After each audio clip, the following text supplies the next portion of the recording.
검찰의 피의자들이 자기를 조사한 검찰을 때려잡아서 네. 수사를 면하려고 하는 거 아니냐, 네. 이런 얘기들이 너무 많거든요. 지금 뭐 이재명 후보도 그렇고 마찬가지로 이거 좀 문제가 있는 거 아니에요? 아무런 관계가 없는 의원들이 주도를 했으면 불필요한 그런 의혹들은 좀 없었을 것 같은데 네. 이분들에 대한 지금 수사가 진행 중이고 재판이 진행 중이기 때문에 그런 지점에서는 좀 불리한 위치에 있을 수밖에 없는 거죠. 그렇죠, 그렇죠. 여야 동수로 구성하라는 국회 선진화법 규정 자체는 사실은 여야가 합의해서 네. 90일 동안 그 아주 오랫동안 논의를 서로 해서 합의해서 처리하라라는 뜻으로 만든, 여야가 합의로 만든 법이에요. 네. 근데 이거를 자기들 마음대로 하기 위해서 자기 당 사람을 야당으로 만드는, 이게 말이 되는 얘기입니까? 솔직히 말하면 이거는 사실 국회 선진화법을 완전히 무력화시킨 거 아니에요? 네, 그렇죠. 이 국회 선진화법을 좀 살펴볼 필요가 있는데요. 이 국회 선진화법이 도입이 된 게 2012년 18대 국회 때입니다. 당시 네. 민주당이 87석의 야당이었어요. 엄청 소수 네, 야당이었죠. 네. 근데 그때 이제 이 집권 여당이 이제 수적 우세로 법안을 밀어붙이는 거, 입법 독재를 좀 막아보자, 우리 네. 이제 타협의 정치를 해보자는 취지로 이 법안을 도입을 해서 실제로 민주당은 이 법안에 아주 혜택을 받습니다. 뭐 그렇죠. 가령 이제 박근혜 정부의 정부조직법이라든지 이런 거를 네. 안건 조정에 회부를 시켜서 그렇죠. 실제로 한 정권의 명운이 걸려 있는 거를 잡고 놔주지 않는다든지 뭐 이런 그렇죠. 식으로 줄줄이 다 막았죠. 네. 알곡을 따먹었어요. 근데 그랬는데 정작 이제 이번 임기에서는 자기 당이 이제 180석에 육박하게 되니까 네. 이거를 형해화시키는 온갖 꼼수들을 지금 동원을 하고 있는 건데요. 그렇죠. 이 선진화법이 하나 예외를 두고 있는 게 이제 여야 이제 타협의 정치, 이제 협의의 정치를 강조를 하면서도 180석에 대해서는 좀 예외를 둡니다. 그렇죠. 근데 당시 이 법안을 이렇게 주도적으로 만들었던 의원들 얘기를 들어보면 180이라는 거는 꿈의 숫자라고 생각을 했다. 네. 니네 당이나 우리 당이나 절대 이건 이루지 못할 거기 때문에 이 정도 실링을 두면 우리가 이제 협의를 이어갈 수 네. 있을 거다라고 생각을 했는데 이번 국회에서는 민주당이 범민주당까지 합치면 180석에 육박하는 숫자가 되면서 이렇게 좀 이 법의 허점을 좀 피해갈 수 있는 그런 네. 꼼수를 좀 쓰게 된 겁니다. 근데 정말 지금 이분들이 쓴 그 꼼수를 보면 네. 이 180석이 아니라 150석만 돼도 자기들 마음대로 뭐든지 처리할 수 있는 길을 만들었어요. 솔직히 말하면.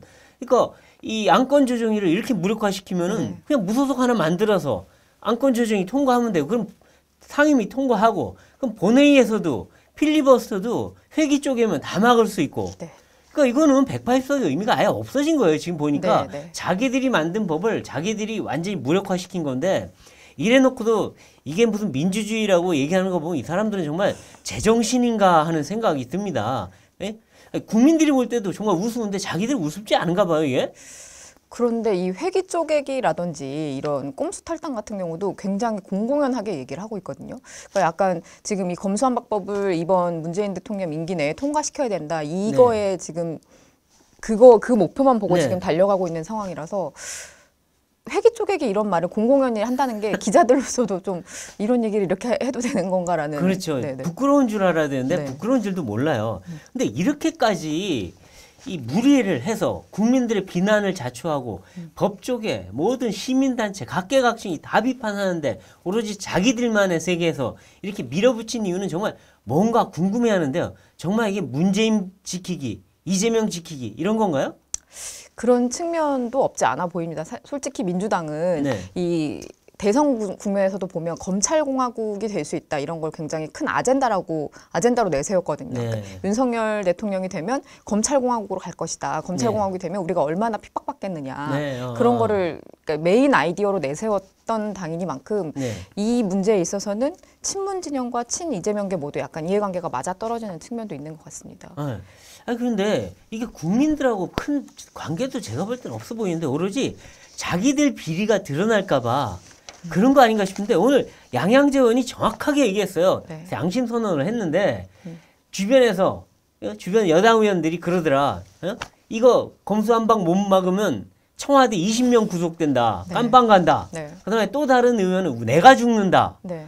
아니 자기들 얼마나 비리를 많이 한 게 있어갖고 얼마나 잘못한 게 많으면 이렇게 겁을 내는 건가.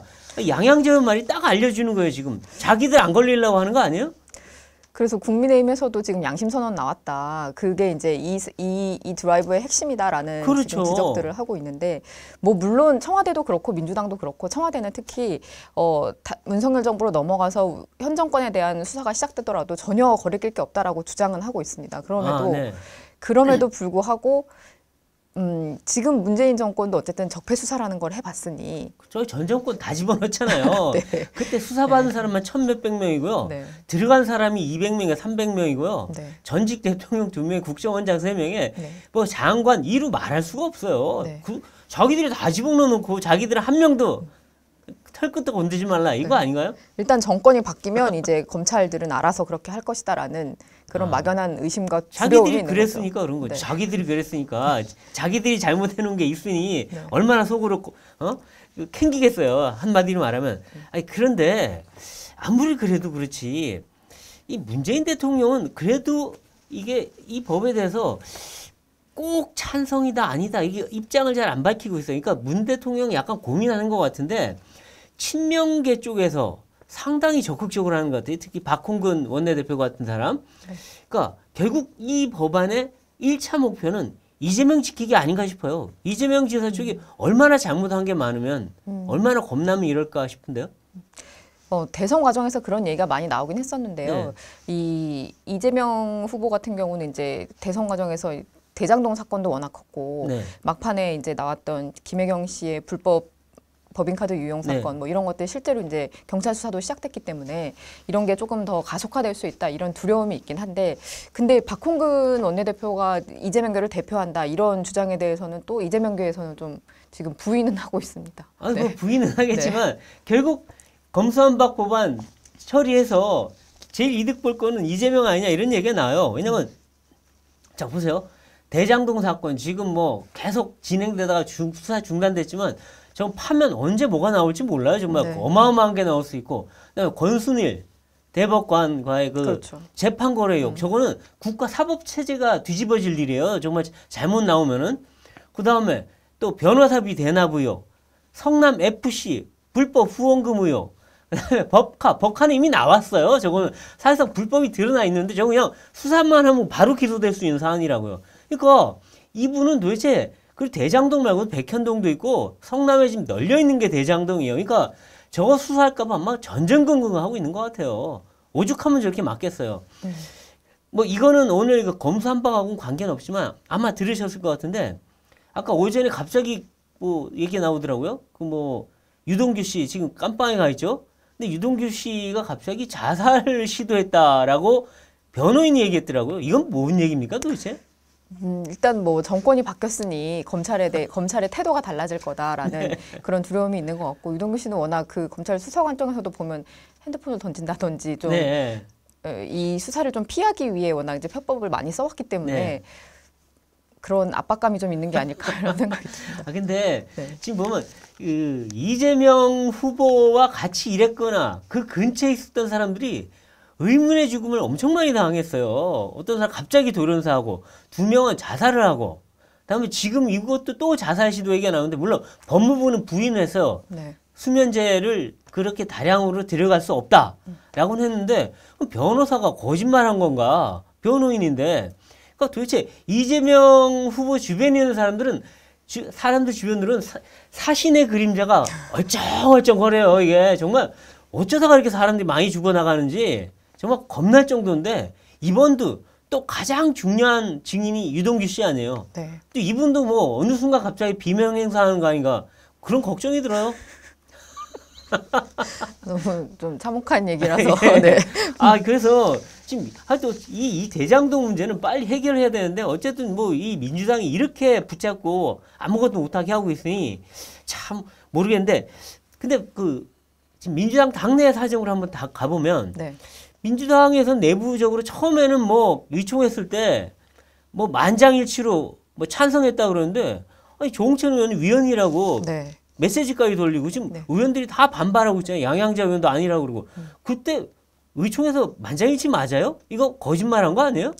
당시 의총이 4시간 정도 진행됐는데 참여했던 의원들의 얘기를 들어보면 처음부터 생각보다 신중론 반대론의 입장에 선 의원들이 많이 나와서 네. 자기들도 놀랐다 이런 얘기를 많이 네. 했습니다. 뭐 저희가 취재한 바로도 신중론의 입장을 편 의원들 이렇게 확인을 한 의원들 명단만 해도 한 8, 9명 정도가 되거든요. 네. 20여 명이 이제 네. 토론에 참여를 했고 실제로 이제 우려를 표한 의원들이 이제 8, 9명 정도 되는데 네. 이제 시작부터 그런 신중론 반대론 입장이 나오니까 이제 후반부로 가면서 철험회를 중심으로 해서 이제 찬성론의 입장인 사람들이 의견을 막 개진하기 시작했고 네. 그 분위기를 타서 아 그러면 우리 이제 찬성 쪽으로 하자. 그래서 이렇게 그렇게 만장일치로 이제 결론을 내는 식으로 이렇게 됐는데 그렇게 하는 걸로 하자. 네네네. 근데 그 맥락을 좀 보면 아무래도 네. 지도부가 특히 여기에 네. 좀 의지를 갖고 있고요. 네, 지도부 중에서도 윤호중 비대위원장과 박홍근 원내대표가 의지를 갖고 있고 네. 비대위원 중에서도 반대하는 의원들이 많긴 합니다. 그래서 실제로 이 논의가 좀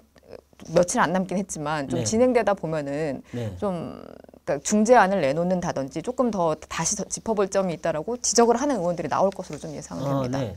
근데 지금 지도부 2명이 네. 주도하고 있는데 2명이 한다고 따라가지는 않을 텐데 아까 철험해 뭐 이렇게 얘기를 네네네. 하셨는데 지금 이거를 주도하는 의원 그룹이 누굽니까 도대체?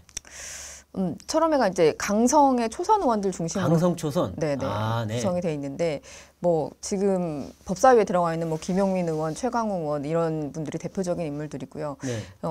계속 이제 검수완박 그 검찰 개혁에 대해서는 일관된 입장을 내셨던 분들인데 네. 이분들이 뭐 이번 원내대표 선거에 있어서도 이제 원내대표 후보군들을 찾아가서 검수완박, 검찰 개혁을 마무리 지을 것이냐 이거를 따져 물었다고 하더라고요. 후보들이 네, 일일이 찾아다니면서 그래서 아. 실제로 여기에 호응해준 원내대표를 지지하기로 본인들끼리 결의도 했고 그래서 박홍근 그러니까 원내대표도 그거에 올라타서 이제 좀 된 경향도 있고요. 이게 민주당 지지층들이 왜 그 집단적으로 의원들한테 문자 보내고 질의서 보내갖고 답 안 하면 너는 네. 나쁜 놈 막 이렇게 찍어가지고 네. 이 공격하는 그 행태를 지금 초선들이 똑같이 하고 있는 것 같네요 보니까. 네. 그 옛날에 이 열린우리당 때도 똑같은 일이 벌어졌었는데 하여튼 이쪽 이 민주당 계열 이쪽은 하여튼 친문들은 왜 이런 행태를 보이는지 모르겠어요. 친문이나 친명이나 자기들 이 생각한 대로 어떻게든 끌고 가서 상대방을 핀치로 몰아넣고 공격해서 자기들 뜻대로 관철하는 것 같은데 이런 소수의 강경파들이 이 당을 휘두르다 보니 이런 말도 안 되는 코미디 같은 일이 벌어지는 거 아닌가 하는 생각이 좀 드네요. 네. 네, 지금 뭐 여당은 밀어붙이겠다고 하고 있는데 그럼 야당은 이걸 막을 방법이 하나도 없는 건가요? 네, 일단 법사위 통과까지는 막을 방법이 없습니다. 그렇고 네. 법사위는 그럼 안건 조정이 자기들 마음대로 구성해서 네. 처리하고 내일 뭐 또 본회의까지 열자고 하고 있다고 하는데 네. 그럼 본회의 열면 필리버스터가 들어가는 건가요?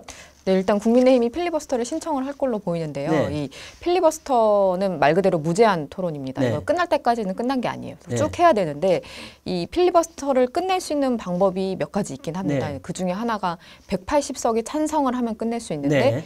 현재 민주당 의원들 전체가 참석을 하고 또 무소속 친민주당 무소속 의원들을 설득을 해서 닥닥 끌고 모아도 179석이 맥시멈 네. 교묘하게 179석이 네. 맥시멈이 되고요. 그래서 이 안은 일단 안 된다고 보고 네.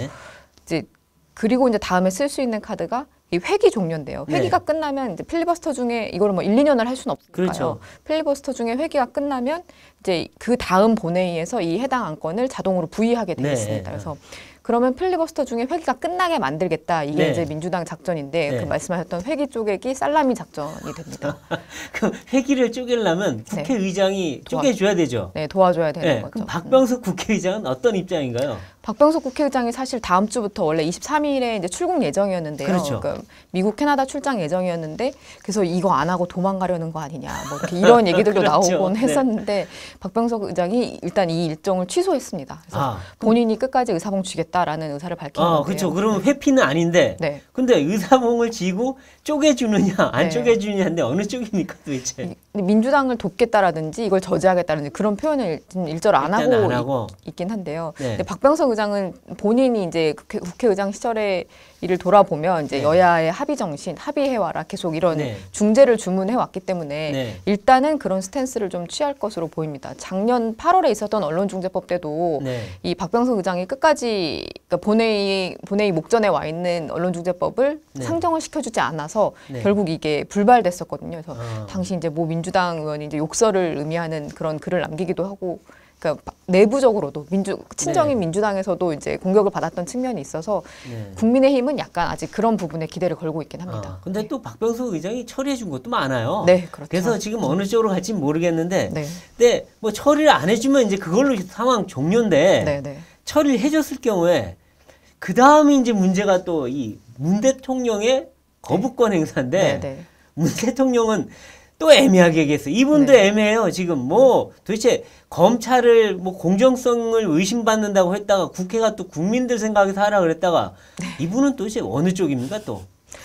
네, 이제 민주당은 이제 5월 3일 국무회의에서 이제 공표시키는 게 목표인데, 네. 문재인 대통령이 최근에 김호수 검찰총장을 만나서 말씀하셨던 네. 그런 입장을 냈습니다. 너도 옳고 너도 옳다. 그래서 네. 약간 황희정식이냐 이런 얘기까지 나오고 있는데, 이 문재인 대통령을 아는 민주당 의원들 얘기로는 문 대통령의 성정에 비춰봤을 때 이 정도 네. 입장 표현을 한 건 네. 민주당의 속도 조절을 주문을 한 거다라고 아. 해석들을 하고 있는데요. 또 근데 문제는 민주당 지도부는 그렇게 해석하지 않고 네. 이 통과까지는 뭐 그냥 이렇게 바라보겠다. 국회의 시간이다. 이런 의미로 우리는 이해하고 있다라고 얘기를 해서 일단은 좀 더 지켜봐야 될 것 같습니다. 근데 민주당 의원들은 사실 문재인 대통령 임기 내내 이제 문재인 대통령의 이런 애매모호한 태도가 당의 부담이 됐다. 그래서 본인이 결자 해제하는 차원에서 이 건에 대해서는 제대로 이야기를 하는 게 옳지 않겠냐 이런 얘기를 하는 의원들도 상당히 그렇죠. 있습니다. 아니 문 대통령은 자기가 폼나는 일에는 말하지 않아도 나서서 자화자찬하다가 네. 자기가 꼭 책임지고 입장을 밝혀야 될 때는 한 번도 나선 적이 없어요. 이분은. 그러니까 인기 없는 일은 절대 나서지 않아요. 아마 이분 이러다 또 마지막까지 흐지부지 할지도 모르겠는데 뭐 어쨌든 법안이 글로 날아가면 입장을 밝히긴 해야 네. 되겠죠. 근데 그건 봐야 될 것 같고 지금 이제 검찰은 이것 때문에 난리가 나 있고 또 법 쪽에도 그렇고 뭐 각계각층에서 지금 난리가 나 있는데 일단 검찰은 뭐 고검장 회의 또 일반 평검사 회의 부장검사 회의 줄줄이 하면서 계속 반대를 하고 있는데 이 반대가 씨알이 먹히나요? 안 먹히는 경향이 있는 거죠. 일단 지금 여당이 네. 아무 본 척도 안 하고 있죠 네, 지금. 네. 네. 오늘도 국회의장 김호수 총장이 국회의장 만나기 위해서 지금 국회에 와 있는데요. 근데 이런 각급 단위의 이런 입장 표명이나 이런 게 다 사실 한 목소리이기 때문에 민주당으로서는 뭐 전혀 먹히지 않는 상황인데 네. 다만 이제 민주당이 주목하는 민주당 일부 의원들, 그러니까 신중론에 있는 의원들이 주목하는 지점은 뭐 민변이라든지 네. 참여연대라든지 친민주당 성향의 시민단체까지 이 부분에 약간 그렇죠. 문제 제기를 하고 있다는 점입니다. 그렇죠. 지금 뭐 검찰이 어차피 니네들 일이니까 그쵸. 니네 반대하지 하는데 대한변협, 민변, 네. 참여연대 등등 시민단체들이 다 지금 나서서 아이 172명 의원 전원을 고발까지 해버렸어요. 시민단체가. 그러니까 이런 일도 처음 보는데 그러니까 이거는 아마 부담스럽지 않을까. 이런 여론전에서 밀린 것 때문에 혹시 포기하는 그럴 가능성이 있을까요? 사실 언론중재법 때랑 좀 비슷한데요. 네. 언론중재법 때도 민주당만 이거에 드라이브를 걸었지 야당들도 모두 반대했고 뭐 이해관계에 얽혀있는 언론사들도 이제 성향을 떠나서 모두 네. 반대했고 시민단체도 뭐 민변이든 참여연대든 이런 네. 친민주당 성향의 시민단체도 모두 반대를 해서 이런 게 좀 부담이 됐었거든요. 네. 사실 자기들 우군들마저 반대하는 거를 이렇게 밀어붙였을 때 그 네. 후폭풍을 감당할 수 있겠느냐 뭐 네. 이런 얘기들이 사실 지금 민주당 내에서도 나옵니다. 그래서 네. 이 부분이 결국 마지막에 이제 민주당이 다시 한번 재고하게끔 하는 그런 변수로 작용할 수도 있을 것 글쎄요. 같습니다. 지금 보면 친여 무소속들은 많이 떨어져 나간 것 같아요. 지금 보니까. 네네. 뭐 시대전에 조정훈 의원도 그렇죠. 비판하고 나갔고 양양재 의원도 그렇고 그다음에 이 여당 내에 약간 그 뭐랄까 중도파라고 할 수 있는 합리적인 말을 하는 분들도 많이 지금 반대 목소리가 많이 높아졌어요. 네. 지금 박지원 비대위원장부터 시작해서 박용진 의원, 조응천 의원 뭐 줄줄이 지금 막 이런 분들이 한 열댓 명 되지 않을까 싶은 생각이 드는데 네. 이게 자꾸 이탈하다 보면 나중에 아까 말한 그 지도부 2명과 철험에 이런 강성파만 이게 코어 핵처럼 남고 나머지 다 떨어져 나가는 거 아니에요 혹시? 오늘 양양재 의원이 50명 정도는 될 거다 민주당 내에서 그렇죠. 뭐 좀 부담스러워하죠. 네 그런 얘기까지 했는데요. 그런데 그 이 신중론 입장에 있는 의원들한테 그래서 네. 나중에 반대 투표할 거냐고 물어보면 그거에 대해서는 확답하지 않습니다. 아, 이게 그렇군요. 금태섭 의원 효과가 있어가지고 당론으로 결정된 법안에 반대 투표를 했을 경우 징계 사유가 되기 때문에 네. 그 부분에 대해서는 끝까지 이 소신을 이어갈지는 아직 미지수입니다. 아, 그렇군요. 네. 근데 그 김호수 총장은 처음에는 자기가 직을 걸겠다 하면서 사표를 던지더니 문 대통령 만나서 아무 소득도 없었는데 계속 계세요. 이분은 그냥 은근슬쩍 그냥 또 자리 지키기 하는 건가요? 일단 뭐 이 안에 대해서는 이제 본인이 총대를 매기로 결정을 했으니까 네. 국회 논의가 진행되는 데까지는 자기 역할을 다하겠다 이런 생각인 것 역할을 같고요. 다하겠다. 네, 네. 그렇군요. 근데 이제 오늘 이런 와중에 보니까 이제 뭐 또 이 김용민 의원이 또 초강경파인데 여기에 네. 대해서 옛날에 윤석열 전 총장 김학의 연루 네. 의혹 나왔던 오보 네. 그 당신이 한 거 아니냐라고 네, 네. 또 공격이 들어갔어요. 네, 재심 사건 전문으로 유명한 박준영 변호사라고 네. 있는데요. 이 박준영 변호사가 페이스북에 올린 글인데 이 박준영 변호사와 이제 김용민 의원이 네. 당시 2018년, 19년 때 과거사 진상조사단에서 같이 활동을 네. 했는데 이제 그때 이제 윤석열 당시 검찰총장이 윤중천 씨한테 별장 접대를 받았다라는 그렇죠. 오보였어요. 결과적으로. 맞아요. 네. 그런 보도가 나왔는데 그거를 리크한 당사자가 혹시 당신이 아니냐. 그거를 확답을 할 수는 없지만 네. 그 맥락을 잘 알고 있었던 사람이 네. 워낙 소수이기 때문에 이 김용민 의원과 당시 진상조사단원이었던 이규원 검사가 네. 그 유출과 관련돼 있지 않느냐라는 의혹을 제기를 한 건데요. 네. 근데 뭐 김용민 의원은 이에 대해서 당시 내가 했던 인터뷰라도 좀 찾아보고 얘기를 해라. 이 한결의 오보 가능성을 내가 제일 먼저 얘기했다라고 전혀 사실이 아니다라고 얘기를 하긴 했습니다. 그렇죠. 근데 그 채널A 사건 때도 그렇고 좀 보면 여당 의원과 짝짝꿍해서 했다는 그런 인상 주는 사건들이 굉장히 많아요, 지금. 그때도 최강욱 의원도 그렇고 뭐 좀 이상한 분들 얘기가 뭔가 저쪽에서 뭐가 딱 터져 나오면 바로 누군가 호응해주고 하는 걸 보면 여당과 짝짝꿍한 거 아닌가 하는 하여튼 의심이 드는데 네. 근데 지금 이 법을 추진하는 분들 상당수가 검찰 피의자들이에요. 네? 네, 그렇습니다. 그러니까 네. 김용민 의원도 그렇고 황운하 의원도 그렇고 최강욱 의원도 그렇고 네. 이 핵심들이 다 지금 수사 대상자들이에요. 네. 그러고 본 거 보면 도둑놈이 경찰 때려잡는 그런 느낌이 들어요 지금. 물론 이분들이 도둑놈이라고 확정된 건 아니지만 네, 네. 경찰 피의자들 검찰의 피의자들이 자기를 조사한 검찰을 때려잡아서 네. 그래서 자기들이 수사를 면하려고 하는 거 아니냐 네. 이런 얘기들이 너무 많거든요. 지금 뭐 네, 이재명 그렇죠. 후보도 그렇고 마찬가지로 네. 이거 좀 문제가 있는 거 아니에요? 네, 오히려 그냥 온건파인 의원들이 여기에 아무런 관계가 없는 의원들이 주도를 했으면 그런 불필요한 그런 의혹들은 좀 없었을 것 같은데 네. 이분들에 대한 지금 수사가 진행 중이고 재판이 진행 중이기 때문에 말씀하셨던 그런 의혹들이 좀 그런 지점에서는 좀 불리한 위치에 있을 수밖에 없는 거죠. 그렇죠.